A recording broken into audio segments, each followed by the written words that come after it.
कर्म कहते हैं जितना गलत तुम दूसरों के साथ करोगे उससे ज्यादा गलत तुम्हारे साथ होगा। श्री कृष्ण की दृष्टि से कर्म का गहन सत्य। मनुष्य का जीवन कर्मों की डोर से बंधा है। जो हम सोचते हैं, जो बोलते हैं और जो करते हैं वही हमारा भविष्य गढ़ता है। श्री कृष्ण ने महाभारत के युद्ध भूमि में अर्जुन को जो ज्ञान दिया वो केवल युद्ध के लिए नहीं था, बल्कि जीवन के हर मोड़ के लिए था। कर्म का सिद्धांत उसी ज्ञान की रीढ़ है। श्री कृष्ण कहते हैं कर्म से कोई बच नहीं सकता। कर्म ही न्याय है, कर्म ही दंड है और कर्म ही मुक्ति का मार्ग है।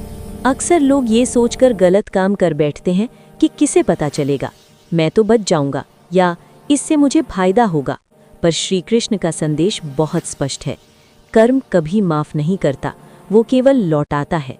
और लौटाते समय वो हिसाब नहीं करता कि तुम कितने मजबूर थे या कितने चालाक। वो बस तुम्हारे कर्मों का प्रतिफल देता है, कई गुना होकर। जो व्यक्ति दूसरों को धोखा देता है वो ये भूल जाता है कि धोखा केवल सामने वाले को नहीं बल्कि अपने ही भविष्य को दिया जा रहा है। जो किसी की इज्जत से खेलता है वो ये नहीं जानता कि एक दिन उसकी आत्मसम्मान की नींव ही हिल जाएगी। जो किसी के आंसू का कारण बनता है वो ये समझ नहीं पाता कि वही आंसू किसी और रूप में उसके जीवन में तूफान बनकर लौटेंगे। श्री कृष्ण कहते हैं बीज जैसा बोओगे फल वैसा ही पाओगे। अगर तुम कांटे बोओगे तो फूल की उम्मीद मत रखना। अगर तुम छल बोओगे तो विश्वास नहीं, भय उगेगा। और अगर तुम किसी का दिल दुखाओगे तो एक दिन वही पीड़ा तुम्हारे जीवन में किसी ऐसे मोड़ पर आएगी जहां तुम उसे सह नहीं पाओगे। कर्म का नियम समय नहीं देखता। कई बार हमें लगता है कि जो गलत कर रहा है वो सुखी है, सफल है और जिसे धोखा मिला वो दुखी है, पर यह दृश्य अधूरा है।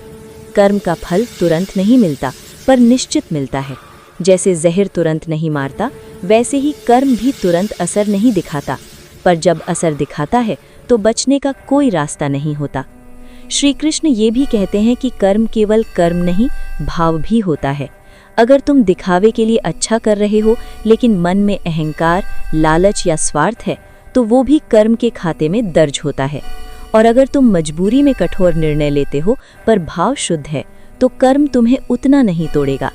इसलिए जीवन में केवल क्या कर रहे हो ये नहीं बल्कि क्यों कर रहे हो ये ज्यादा महत्वपूर्ण है। आज का इंसान अक्सर ये भूल जाता है कि वो समाज में अकेला नहीं है।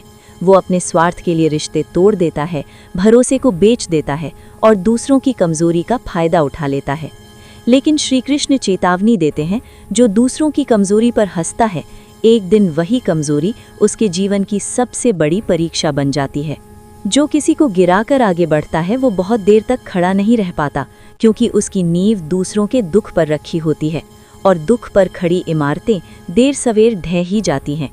इतिहास, पुराण और जीवन तीनों इसके साक्षी हैं। कर्म का सबसे कठोर रूप ये है कि वो इंसान को उसी रास्ते से गुजारता है जिससे वो दूसरों को गुजार चुका होता है। जिस अपमान को तुमने हल्के में लिया वही अपमान तुम्हारे आत्मसम्मान को तोड़ने आता है। जिस विश्वास को तुमने तोड़ा वही अविश्वास तुम्हारे अपने लोगों से मिलने लगता है।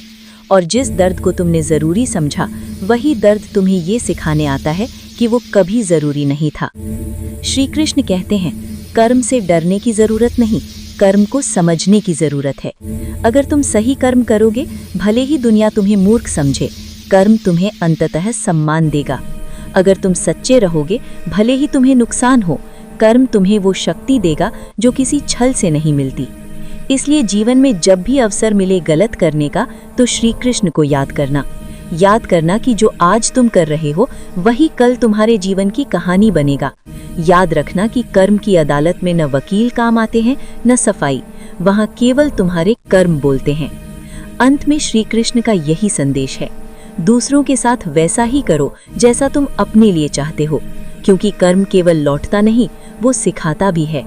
और जो समय रहते सीख लेता है वही सच्चे अर्थों में विजयी होता है। पसंद आए तो लाइक करें, अपने विचार कमेंट में लिखें। ऐसे ज्ञानवर्धक वीडियो के लिए चैनल सब्सक्राइब करें।